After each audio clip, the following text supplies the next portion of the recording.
pastor, ¿verdad? Es como se introduce una serie pastoral.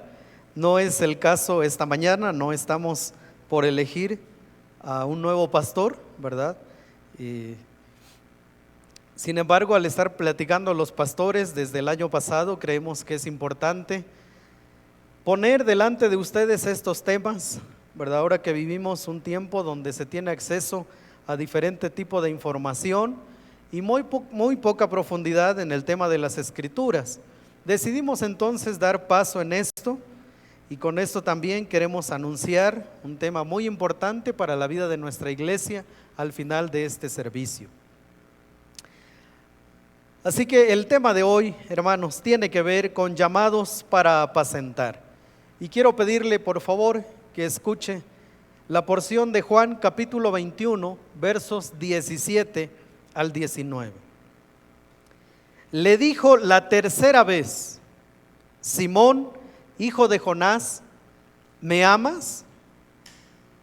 Pedro se entristeció de que le dijese la tercera vez: ¿me amas? Y le respondió: Señor, tú lo sabes todo. Tú sabes que te amo. Jesús le dijo: apacienta mis ovejas. De cierto te digo, cuando eras más joven, te ceñías e ibas a donde querías, mas cuando ya seas viejo, extenderás tus manos y te ceñirá otro y te llevará a donde no quieres ir. Esto dijo dando a entender con qué muerte había de glorificar a Dios, y dicho esto, añadió: sígueme. De esta porción que acabo de leer, se desprenden por lo menos 4 principios muy sencillos acerca del ministerio pastoral. El primero de ellos es que el amor a Cristo debe estar por encima del amor al rebaño. Y esto para muchos podría ser un poquito chocante, pero esta es la realidad que el Señor Jesucristo estaba demandando de su siervo. Si tú me amas a mí, podrás amar a los demás. Y la verdad, hermanos, es que somos difíciles de amar. Y algunos dirán: sí, el pastor es bien difícil de amar. Pero yo dije que somos difíciles de amar. Esa es la verdad. Nuestra naturaleza humana hace que haya en nosotros elementos difíciles de amar en los demás. Y qué difícil, hermanos, cuando estamos sirviendo al Señor, poder amarnos en ese nivel en el que Cristo demanda. De hecho, hermanos, si hiciéramos una encuesta en esta iglesia, una encuesta anónima, de si todos nos caemos bien, probablemente yo como pastor me llevaría una tremenda sorpresa. Resultaría que tal vez me encontraría con una estadística que me sorprendería, a la que no quisiera ser expuesto, si lo hiciéramos anónimo. Porque en nuestros hermanos, en usted y en mí, hay elementos que no son fáciles de amar. Por eso es que el primer principio que desprendo de esto es: el amor a Cristo debe estar por encima del amor al rebaño. Número 2, es la relación con Cristo la que otorga el privilegio de servirle. ¿Sabe que en Juan capítulo 21, el apóstol Pedro estaba completamente descalificado para servir a Cristo? Él acababa de negarlo. Así que él, en Juan capítulo 21, lo que él hizo fue llamar a otros apóstoles y decirles: vámonos a pescar. Y se fueron a pescar. O sea, para el apóstol Pedro todo terminó el día que Cristo fue sepultado. Esa es la verdad. Pero vayamos un poco más atrás. Para el apóstol Pedro todo terminó el día en que él negó a Cristo. No había más razón para seguir pensando que aquel día cuando Cristo lo llamó y le dijo: sígueme, para el apóstol Pedro no había más razón para continuar.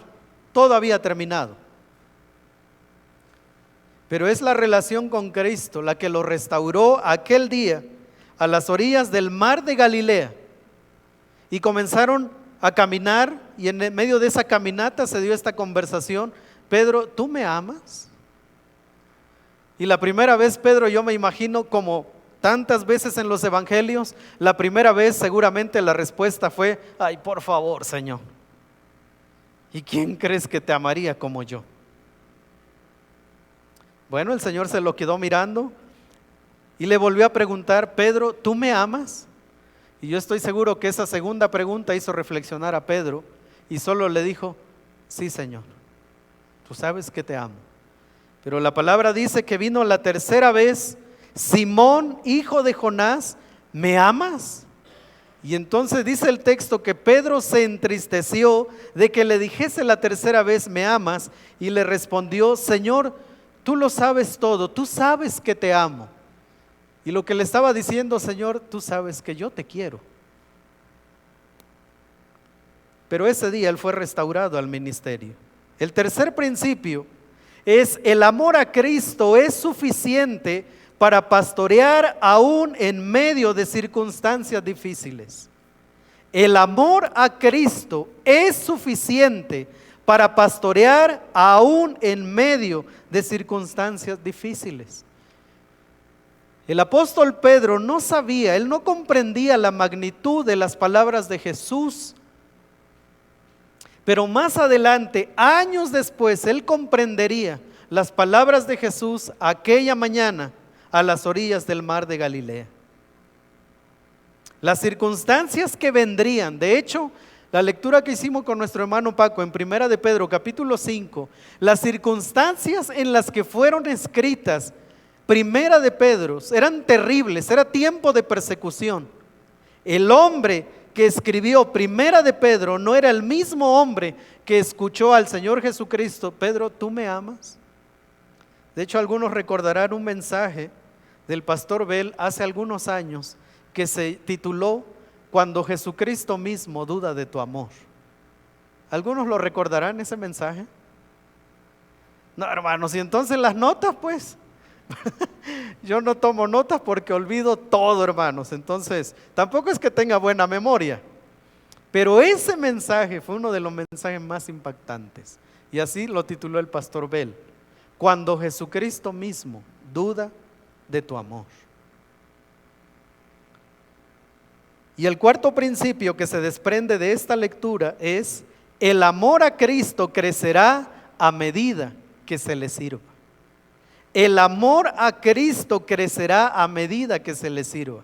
Aquel hombre, en Juan capítulo 21, cuando Jesucristo le estaba diciendo: Pedro, ¿tú me amas? La primera vez él le dijo: Señor, yo te amo. ¿Verdad? Hay un juego de palabras en griego que es agapao, ¿verdad? Es: Pedro, ¿tú me amas? Y él estaba respondiendo: sí, yo te amo, ¿verdad?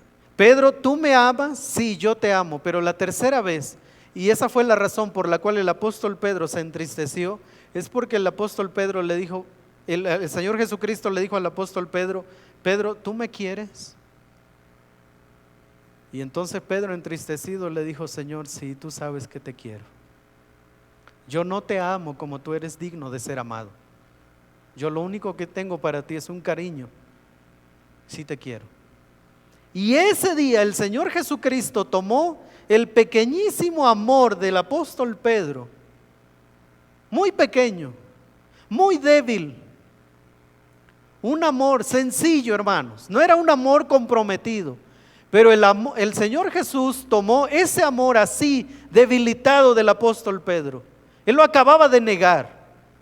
Así que Él tomó ese pequeño amor como una pequeña semilla y comenzaron a caminar juntos. Y años después, la historia nos dice que el apóstol Pedro murió con una entrega profunda a Cristo.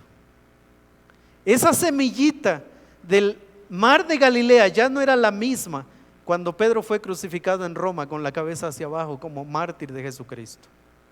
Es decir, él sabía, el Señor Jesucristo sabía que a lo largo de los años él iba a crecer, iba a tener tropiezos, pero crecería. Su amor, su querer hacia Cristo no iba a ser el mismo que unos años después. Él se entregaría en cuerpo y alma a Cristo. Los pastores no pertenecen a una clase particular dentro del cristianismo. Sencillamente son hombres llamados y constituidos por Dios para realizar una tarea específica dentro del cuerpo de Cristo. Esos somos los pastores. No flotamos. Si quiere, pregúntele a mi esposa. También nos enojamos. También tenemos debilidades. También tenemos tentaciones. También nos equivocamos en la formación de nuestros hijos. Aunque ustedes tengan la mirada sobre nuestros hijos, también nos equivocamos. También discutimos. Bueno, mi esposa discute más con ella conmigo que yo con ella.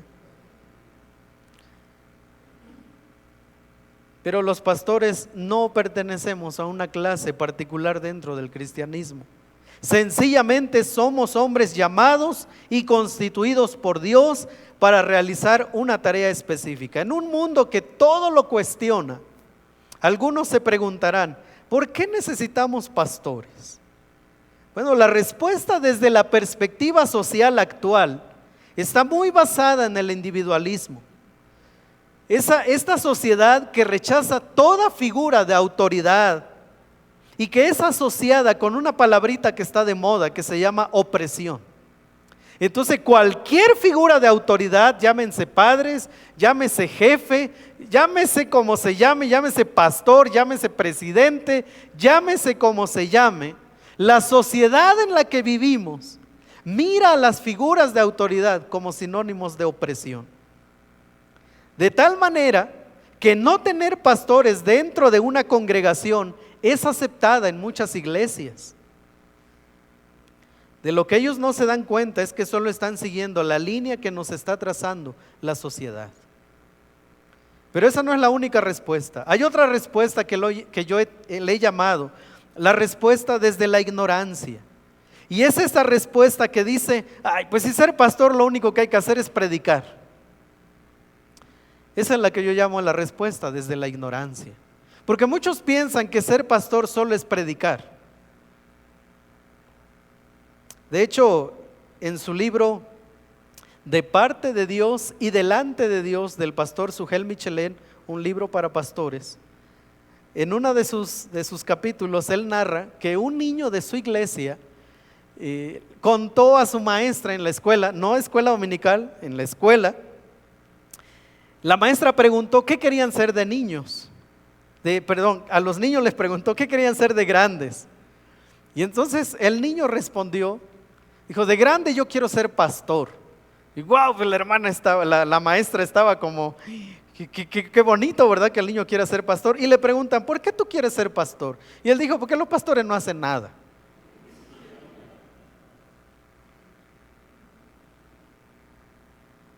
Eso es lo que yo llamo la respuesta desde la ignorancia. Pensar que un pastor lo único que hace es predicar el domingo. Pero esta es la respuesta bíblica. ¿Por qué necesitamos pastores? Vamos a ir a Efesios 4:11, por favor. Efesios capítulo 4, versos 11 al 16.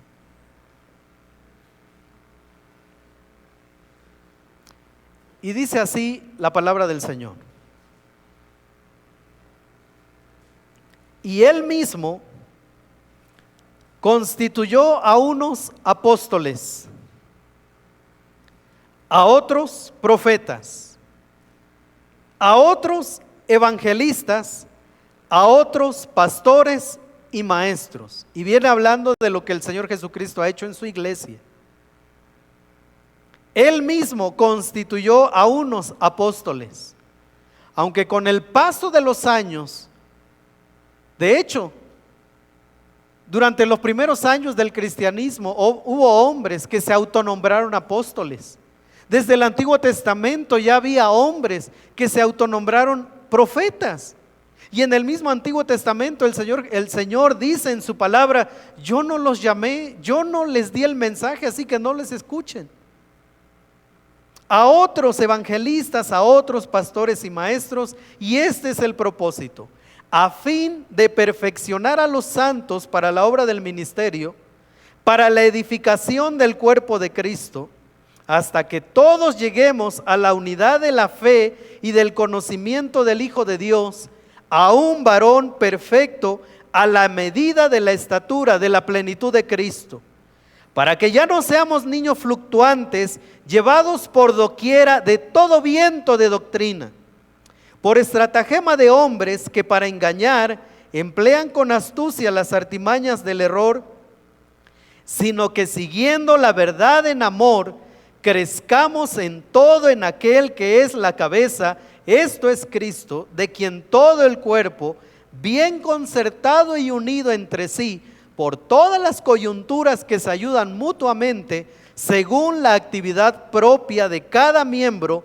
recibe su crecimiento para ir edificándose en amor. ¿Por qué necesitamos pastores en una iglesia? Porque es que desde que el Señor me permitió tomar el pastorado, una de las cosas que yo he tratado de ir soltando poco a poco a la iglesia es la importancia de añadir un nuevo pastor a nuestra iglesia. Pero no solo es añadirlo por añadirlo, en realidad estamos trabajando en un proceso que comenzamos este año, y la idea es que algún día podamos presentar a ustedes un nuevo pastor, pero formado por nosotros mismos, entrenado en esta área. La Biblia dice que la razón por la cual debe haber pastores en una iglesia es esta: capacitar a los santos para la obra del ministerio. O sea, ustedes son los santos. Quienes hacen una labor importante fuera de nuestras cuatro paredes son ustedes. Y la Biblia dice que el pastor entonces el ministerio pastoral fue constituido para capacitar y hacer esa labor fuera de nuestras cuatro paredes. En segundo lugar, también el ministerio pastoral tiene el propósito de edificar el cuerpo de Cristo a través de la palabra del Señor. Y eso va a proveernos unidad. Ahora, unidad no significa que todos vamos a estar de acuerdo en las mismas decisiones. Hay decisiones que como pastores vamos a tomar en pro de la obra, tenemos una visión y la vamos a ejecutar. Y en algunas decisiones, queridos hermanos, no vamos a estar de acuerdo. Pero unidad es, si el Señor está guiando hacia allá nuestros pastores, hacia allá vamos. Conocimiento. Dice la palabra del Señor, hasta que todos lleguemos a la unidad de la fe y del conocimiento del Hijo de Dios. O sea, mi labor aquí, hermanos, no es hacerla de psicólogo. Mi labor aquí es predicar al Cristo crucificado. Y que cada día ustedes conozcan más a Cristo. Además, ese conocimiento nos va a llevar a la madurez. Y la realidad, hermanos, es que en la iglesia habemos hermanos con diferentes grados de madurez. Y esto obedece a nuestra vida cristiana. Algunos están conociendo la palabra, otros ya la conocen mucho. Y eso hace que en una iglesia haya diferentes grados de madurez. ¿Cuál es la labor del liderazgo? Llevar a todos a un mismo nivel de madurez. ¿Y cómo se logra eso? A través de la exposición de la palabra. Esa madurez va a producir estabilidad doctrinal, para que ya no seamos niños fluctuantes, llevados por doquiera de todo viento de doctrina. Pastor, fíjese que escuché este mensaje ese día. Pastor, fíjese que esto. Pastor, fíjese que lo otro. Hay hermanos así. Bueno, ustedes no son así. Pero hay hermanos así, que andan escuchando de todo, me envían videos de todo. Y yo digo, Dios mío, no tienen ni discernimiento. ¿Cuál es mi labor? Predicar a Cristo y predicar la enseñanza bíblica. Eso va a producir estabilidad y eso va a traer seguridad para que ya no andemos de un lado a otro, sino que siguiendo la verdad en amor crezcamos en todo aquel que es la cabeza, esto es Cristo, de quien todo el cuerpo bien concertado y unido entre sí por todas las coyunturas que se ayudan mutuamente. ¿Sabe cuándo nos vamos a ayudar unos a otros? Cuando haya madurez espiritual. Cuando dejemos de mirarnos unos a otros como competencia. Pero eso sucede conforme vamos creciendo. nos vamos ayudando unos a otros. Y eso permite que cada miembro tenga la oportunidad de servir a otro miembro para, dice el texto, según la actividad propia de cada miembro, recibe su crecimiento para ir edificándose en amor. Así que, hermanos, yo creo que ninguno de ustedes piensa que el pastor solo predica el domingo. Pero sé que hay conceptos así, ¿verdad? Que muchos piensan, bueno, el pastor no hace nada, él solo predica. Recuerdo una conversación con una persona hace un par de semanas que me dijo, pastor, ¿y usted qué hace? Entonces le dije, yo soy pastor. Ajá, pero ¿qué hace? Entonces cuando le conté, él me dijo, ¿de verdad eso hacen todo eso hacen los pastores? Le dije, algo de eso hacemos. Porque yo sé que existe el concepto de que los pastores, como aquel niñito, ¿verdad? Que dijo, yo quiero ser pastor porque los pastores no hacen nada. Los pastores solo se paran el domingo en el púlpito unos 50 minutos si bien nos va, ¿verdad? Y ya toda la semana ellos están libres. Bueno, esto es lo que dice Efesios. Esta es la razón por la cual debe haber pastores en una iglesia. ¿Qué es lo que hace un pastor? Bueno, aquí viene a la luz del Nuevo Testamento, no vamos a desglosar toda esta tabla, le pueden tomar fotos si quieren, no la voy a desglosar, pero esto es lo que dice la Biblia que un pastor debe hacer. Número 1, ser ejemplo de un carácter maduro y una vida cristiana equilibrada. Pero eso es lo que se espera de cada creyente, hermanos. En realidad, esto es lo que se espera de todos los creyentes. Número 2, ejercer su ministerio con buenas motivaciones y actitudes correctas. En realidad, esto es lo que se espera de todo servidor, ¿verdad? De todo servidor se espera esto. Número 3, gobernar su familia adecuadamente. Y vuelvo a decir, y gracias a Dios, hay muchos libros que nos ayudan en todo este proceso. Ahora mismo estoy leyendo un libro que se llama El hijo del pastor, de Barnabas Piper, el hijo del doctor John Piper, muy conocido. Y él escribió un libro como hijo de pastor. Y en ese libro él escribe las demandas que él sentía de la iglesia.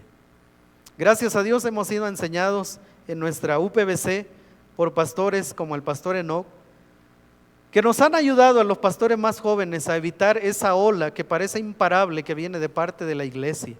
Por ejemplo, que el hijo del pastor se comporte así, aunque mi hijo se comporte así, ¿verdad? Eso es muy común en las iglesias, demandar algo del hijo del pastor, de la familia pastoral, aunque la misma familia que lo demande, ¿verdad? No vea ese comportamiento en casa. Pero eso también es importante, gobernar su familia. Número 2, predicar y enseñar la palabra de Dios. Esto es parte de nuestra labor. Número 3, orar constantemente por sí mismo y los demás. Capacitar a los santos para la obra del ministerio. Velar por la sana doctrina y el estado espiritual de la iglesia. Por eso es que los pastores próximamente nos vamos a reunir. Queremos palpar un poco, ¿verdad?, la vida de la iglesia. Queremos nuevamente trazar un plan de predicación para el próximo año. Y eso es lo que vamos a hacer. Nos vamos a estar retirando un día de estos. Dirigir y supervisar a la iglesia para que cumpla los propósitos de Dios. Glorificar a Dios, predicar el mensaje del evangelio al mundo y edificar a los creyentes para que lleguen a la madurez en Cristo. Aquí quiero decir una cosa, hermanos. Hace unos días, teniendo una conversación y uno de los libros que estamos leyendo, los que participamos en Enfoque Global, el hermano Rafael, nos pidió que leyéramos un libro que se llama Repensar. Y en ese libro de Repensar, hay una parte que dice que muchas iglesias se ven a sí mismas como cruceros y otras iglesias se ven a sí mismas como portaaviones. Bueno, cuando yo estaba leyendo eso, para mí fue un impacto. Yo no quiero dirigir un portaaviones, hermano, un crucero. Porque en un crucero, el capitán, su labor es mantener satisfechos a todos los que están ahí. ¿Saben, hermanos? A mí Dios no me llamó para dirigir un crucero, ¿verdad? El capitán va a pasar toda su vida, capitán de un crucero, que los que están a bordo, los tripulantes, sobre todo los turistas, se sientan satisfechos con la comida, ¿verdad? Con la diversión, con las albercas, con esto. Si hay una falla, su trabajo es que se arregle esa falla para la satisfacción de los turistas. Y yo dije, no quiero ser uno de esos. Yo no quiero tener satisfecha a la gente. Yo quiero ser alguien que dirige un portaavión.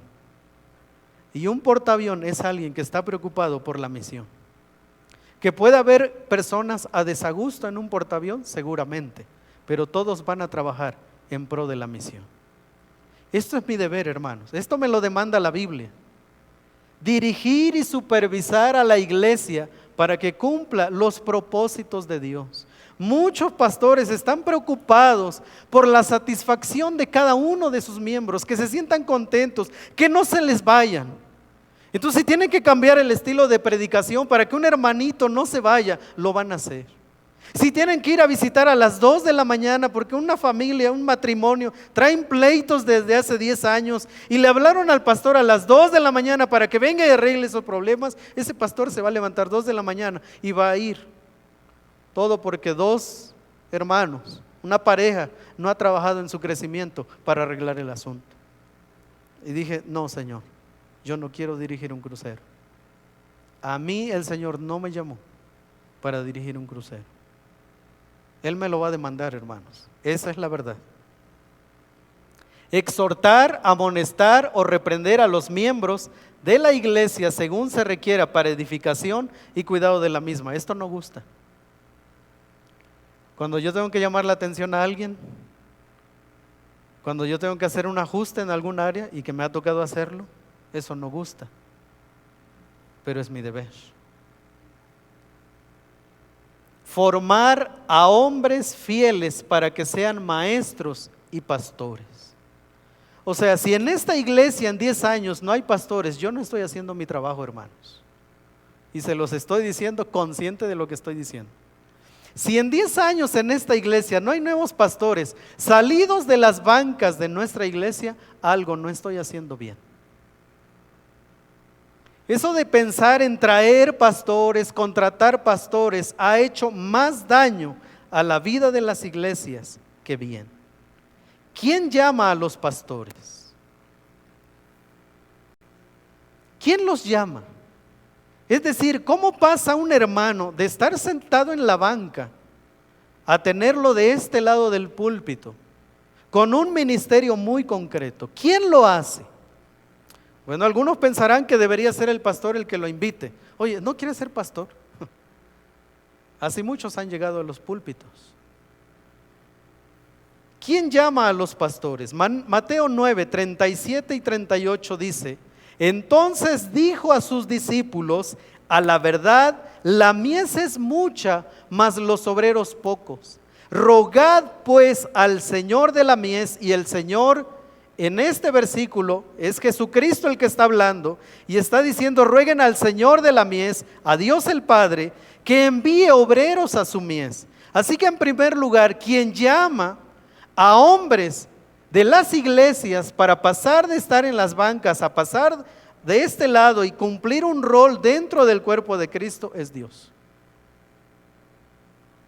De hecho, una de las cosas que he platicado con el pastor Arturo es el tener el sumo cuidado de no invitar a nadie al ministerio pastoral por la necesidad que hay.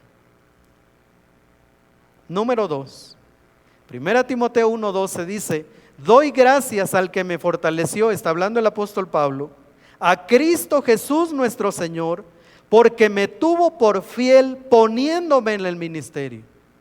Entonces encontramos en primer lugar a Dios el Padre, en segundo lugar el apóstol Pablo está diciendo, a mí me llamó el Señor Jesucristo, y en tercer lugar, Hechos 20:28, el apóstol Pablo, por tanto, mirad por vosotros y por todo el rebaño en que el Espíritu Santo os ha puesto por obispos para apacentar la iglesia del Señor, la cual Él ganó por su propia sangre. ¿De dónde viene entonces ese llamamiento? De entrada nosotros podemos ver que ese llamamiento tiene que ver con Dios mismo. Pero vamos a 1 Timoteo capítulo 3, por favor, y solo voy a permitirme leer el primer verso. Primera Timoteo capítulo 3. Dice así: palabra fiel, si alguno anhela obispado, buena obra desea.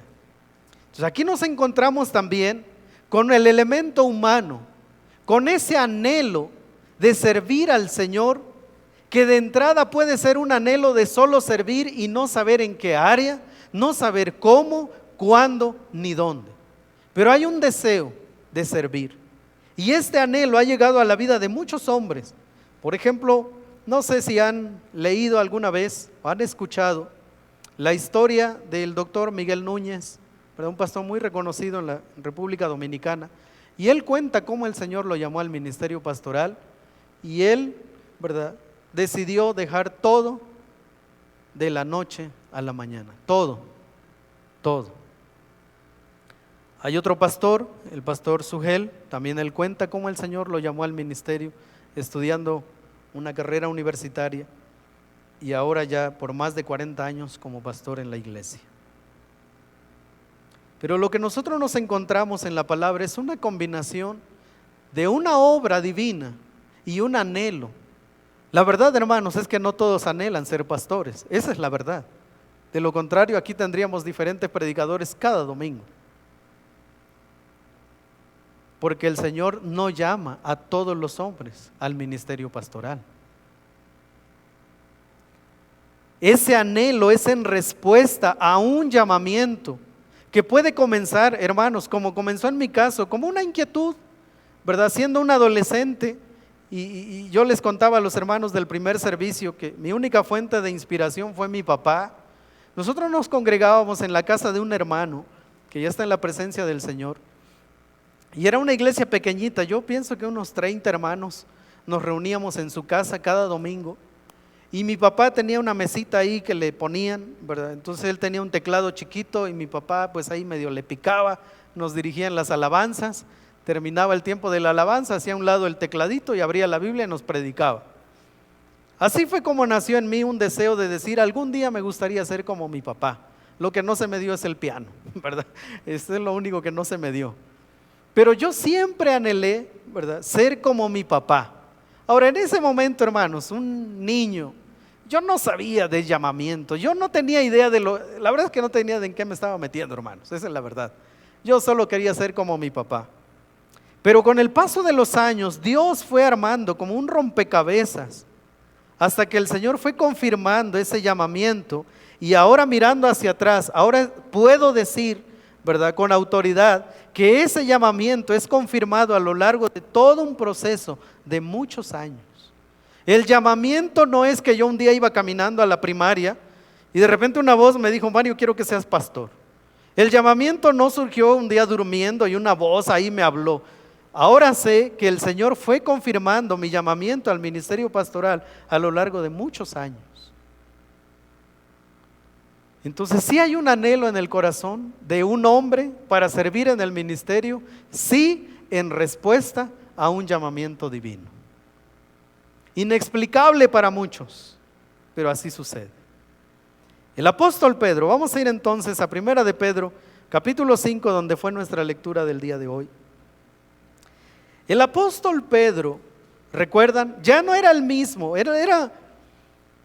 algunos piensan que tendría unos 40 años cuando estaba en el mar de Galilea con Jesús en Juan capítulo 21, cuando el Señor le dijo, Pedro, ¿tú me amas? Algunos calculan que tenía más o menos 40 años. Cuando el apóstol Pedro va a escribir lo que vamos a leer a continuación, ya no era ese jovencito, ya no era ese hombre en una edad mediana, ¿verdad? Él ya había madurado. Y esto es lo que va a escribir un hombre de esta talla. Dice así, vamos a leerlo todos juntos, por favor, versos del 1 al 4. Primera de Pedro 5, 1 al 4. Dice así, ruego a los ancianos.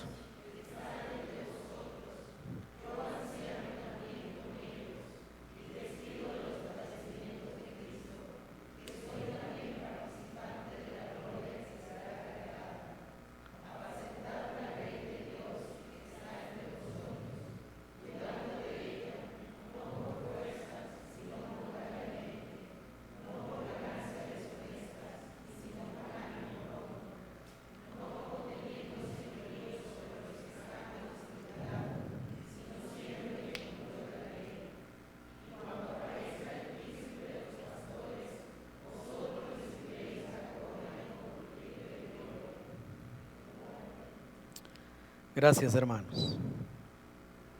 Ahora tenemos un hombre, seguramente ya con arrugas, tal vez un hombre con cicatrices en el cuerpo por causa de Cristo, un hombre envejecido. Y ahora lo tenemos diciendo: apacentad la grey de Dios que está entre vosotros. Pero él comienza diciendo: ruego a los ancianos. ¿Sabe qué está diciendo Pedro? Él es el gran apóstol Pedro ya. Él ya no es el jovencito que escuchó la voz de Cristo: sígueme. Él ya es un hombre experimentado en el ministerio apostólico. Es un hombre que ha acompañado a la iglesia en medio de la persecución. Ahora él está diciendo, él pudo haber dicho lo siguiente: yo pido a los ancianos que están entre vosotros como apóstol de Jesucristo. ¿Sabe que él pudo haber escrito eso? ¿Y sabe qué hizo? Revestido de humildad, el gran apóstol Pedro ahora dice: yo ruego a los ancianos. Él no está usando su autoridad apostólica.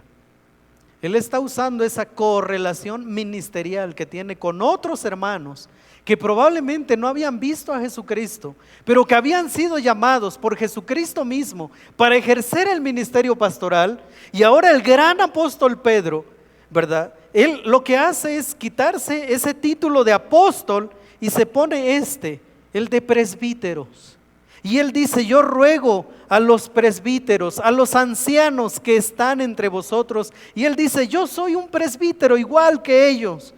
O sea, yo también con ellos y testigo de los padecimientos de Cristo.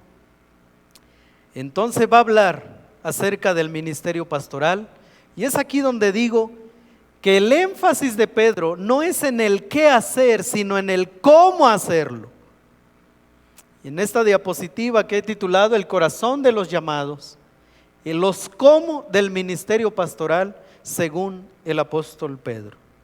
Cuidadores, yo ruego a los ancianos que están entre vosotros, yo anciano también con ellos y testigo de los padecimientos de Cristo, que soy también participante de la gloria que será revelada. Apacentad, ¿verdad? Es una palabra asociada al trabajo pastoral, literal. Y la palabra es cuidar. La labor principal de todo pastor es proveer de buenos pastos a las ovejas. Uno de los libros que leí el año pasado se titula A la manera de un pastor. Es un libro muy cortito de unas 90 páginas, escrito por un estudiante de maestría en Estados Unidos para administración de negocios internacionales. Cuando este chico entró, ¿verdad?, iba para gerente a una empresa, pero le pedían primeramente la maestría. Entonces él se inscribe en una universidad para estudiar la maestría. Cuando conoció a uno de sus profesores, le pidió que le enseñara todo lo que él sabía acerca del trabajo en equipo y la gestión humana. Su profesor le dijo: si tú estás dispuesto a dar todos los sábados, a partir de hoy, yo te voy a enseñar todo lo que sé. El libro cuenta que el chico fue tomado y se lo llevaron a un rebaño de ovejas, literal, de ovejas. Su maestro era pastor de ovejas. Y una de las lecciones es: no importa a los pastos a los que lleves a tu oveja. La oveja siempre pensará que los mejores pastos están detrás de ese lugar. O sea, le estaba diciendo: no importa cuánto te esfuerces por tus ovejas siempre van a pensar que lo mejor está allá afuera.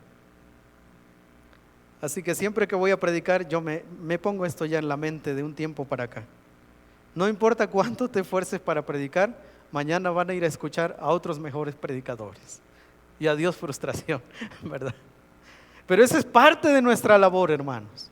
Proveer de buenos pastos a las ovejas, pero no es la única. Es velar por ellas, es protegerlas. Sin embargo, el mayor énfasis de Pedro no recae sobre en el qué, sino en el cómo. Entonces vamos a aprender 3 principios el día de hoy en cuanto a estos temas. Número 1, en cuanto a actitud, el apóstol Pedro dice: no por fuerza. O sea, el ministerio pastoral no se debe realizar por coerción. Un ministerio que se realiza a la fuerza, porque no hay otro quien lo haga y aquí tenemos que estar nosotros. Eso lo único que va a producir es frustración, es amargura en el corazón de la familia pastoral. Hebreos 13:17 dice: obedeced a vuestros pastores y sujetaos a ellos, porque ellos velan por vuestras almas como quienes han de dar cuenta, para que lo hagan con alegría y no quejándose, porque esto no es provechoso. Si alguien está ejerciendo el ministerio pastoral por la fuerza, va a terminar quejándose y no le va a dar provecho al ministerio. Pero también no debe hacerse por fuerza, porque cuando acechen los peligros se van a ir, van a dejar el rebaño. Mas el asalariado, y que no es el pastor, de quien no son propias las ovejas, ve venir al lobo y deja las ovejas y huye, y el lobo arrebata las ovejas y las dispersa. Así que el asalariado huye porque es asalariado y no le importan las ovejas. Un comentario dice: en momentos de peligro o sufrimiento, es fácil reinterpretar el nombramiento pastoral como una imposición en vez de un honor y afrontar los desafíos del ministerio con desgana. Por eso es que no deberíamos tener pastores por la necesidad. Nos estamos buscando problemas, y problemas serios. Nadie debe entrar al ministerio pastoral por fuerza, sino voluntariamente, como aquellos que respondieron al llamamiento con un sí, ofrecidos generosa y gozosamente para el servicio, como aquellos que dejándolo todo, ¿recuerdan? Cuando el Señor Jesús iba pasando a la orilla de unas barcas que estaban unos remendando, pasó por cerca de ellos y les dijo: sígueme. Y dice la Biblia que en ese instante dejaron todo y se fueron detrás de Jesús, movidos primeramente por el amor a Cristo, el gran pastor de las ovejas. En segundo lugar, ¿cuál debe ser la motivación de esos cuidadores? No por ganancia deshonesta. El lucro no debe estar entre las motivaciones. Recuerdo una de las enseñanzas del seminario que nos decían: si usted piensa que va a enriquecer en el ministerio, esto no es para usted. Usted debe abandonar el ministerio. No obstante, la Biblia enseña, 1 Corintios 9:11, si nosotros sembramos entre vosotros lo espiritual, ¿es gran cosa si segáremos de vosotros lo material? O sea, el apóstol Pablo está diciendo: si yo he invertido mi vida en ustedes, si les he predicado, si he estado ahí sirviéndoles y enseñándoles la palabra, ¿es gran cosa si yo recibo algo de ustedes? Sin embargo, sabemos que el apóstol Pablo no era movido por esto. 1 Corintios 9:14 dice: así también ordenó el Señor a los que anuncian el evangelio, que vivan del evangelio. Mateo 10:10, ni de alforja para el camino, ni de 2 túnicas, ni de calzado, ni de bordón. O sea, no se provean de nada, porque el obrero es digno de su alimento. 1 Timoteo 5:17 al 18, los ancianos que gobiernan bien sean tenidos por dignos de doble honor, mayormente los que trabajan en predicar y enseñar, pues la Escritura dice: no pondrás bozal al buey que trilla, y digno es el obrero de su salario. Pero esta no es la motivación, hermanos. El año 2007, cuando regresé de El Salvador, el doctor Yuri me dijo: Mario, me gustaría que le dieras a la Iglesia Bautista Getsemaní 2 años de tu vida. Después de eso, a donde el Señor te lleve. Y bueno, y aquí estamos, hermanos. Y le dije: ok, ¿tienes alguna pregunta, Mario? Le dije: solo dígame dónde voy a vivir y con eso es suficiente. Y entonces recuerdo que nos paramos allá afuera y me dijo: ¿ves esa bodega que está en la esquina? Le dije: sí, ahí vas a vivir. Está bien, no pasa nada, ¿verdad? Y me dijo: ¿tienes otra pregunta? Le dije: sí, sí, pastor. ¿Cómo voy a vivir? ¿Cómo voy a comer, verdad? Me dijo: no te preocupes, Dios va a proveer. Ok. Me dijo: bueno, entonces a limpiar esa bodega. Y ahí pasamos, yo creo que pasé 1 o 2 años en esa bodega viviendo. Y cada lunes, hermanos, yo tenía el gran deber de ir a su consultorio. Y él me daba 400 pesos a la semana. Y yo decía, no, con 400 pesos no voy a hacer nada en esta vida, ¿verdad? Y estábamos planeando casarnos. Pero yo me acuerdo que le platiqué al doctor Yuri y me dijo, Mario, el Señor va a proveer. Y bueno, y nos ha provisto de 2 hermosos hijos, hermanos, nada más para que vean que Dios sí provee. Pero la motivación no debe ser esa. Esa no es la motivación. Hay pastores que cuando se les contrata, su primera pregunta es, ¿cuánto voy a recibir? Y si bien es cierto, el obrero es digno de su salario, pero esta no es la motivación. Y en tercer lugar, ¿cómo no? ¿Cómo hacerlo entonces? Hacerlo con ánimo pronto, gustosamente, y cuando es necesario dar de lo suyo. El apóstol Pablo dijo, y yo con el mayor placer gastaré lo mío, y aún yo mismo me gastaré del todo por amor de vuestras almas, aunque amándoos más sea amado menos. Y en tercer lugar, la forma, no como teniendo señorío sobre los que están a vuestro cuidado. Los pastores no somos dueños de la iglesia, hermanos. Hoy estoy aquí, mañana quién sabe. Esa es la verdad. Quienes han pretendido adueñarse de las iglesias, Dios ha sabido quitarlos. Los pastores no somos dueños de las iglesias. Este edificio, hermanos, yo no puse ni un solo peso y ninguno de ustedes puso un solo peso para este edificio. Y no podemos estar como, este es nuestro edificio. Entonces Jesús, llamándolos, dijo, sabéis que los gobernantes de las naciones se enseñorean de ellas y que los que son grandes ejercen sobre ellas potestad, mas entre vosotros no será así, sino el que quiera hacerse grande entre vosotros será vuestro servidor, y el que quiera ser el primero entre vosotros será vuestro siervo, como el Hijo del Hombre no vino para ser servido, sino para servir y dar su vida en rescate por muchos. Y hay momentos en los que los pastores debemos tomar decisiones, pero nunca deberá ser el control sobre los que están a nuestro cuidado, sino el servicio humilde con el fin de que el reino de Cristo llegue a otros hermanos. Esa es la razón. Segunda a los Corintios 1:24 dice, no que nos enseñoremos de vuestra fe, sino que colaboramos para vuestro gozo, porque por la fe estáis firmes. Así que, hermanos, nos encanta leer la siguiente porción que viene a continuación, ¿verdad? Pero dice, no como amos, sino siendo ejemplos de la grey. Y el apóstol Pablo le dice a Timoteo, ninguno tenga en poco tu juventud, sino sé ejemplo de los creyentes en palabra, conducta, amor, espíritu, fe y pureza.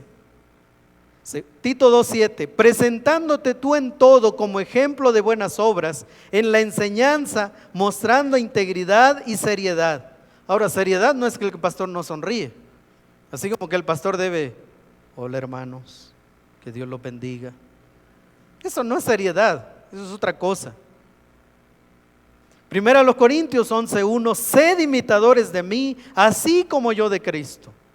Filipenses 3:17, hermanos, sed imitadores de mí y mirad a los que así se conducen según el ejemplo que tenéis en nosotros. Así que, en primer lugar, en cuanto a actitud, voluntariamente, en cuanto a motivación, con ánimo, con gozo, y en cuanto a forma, siendo ejemplo. El ministerio pastoral es tan necesario para la edificación del cuerpo de Cristo, tan es así que el Padre, el Hijo y el Espíritu Santo están en perfecta armonía y unidad y constituyen y respaldan a hombres para este ministerio, y es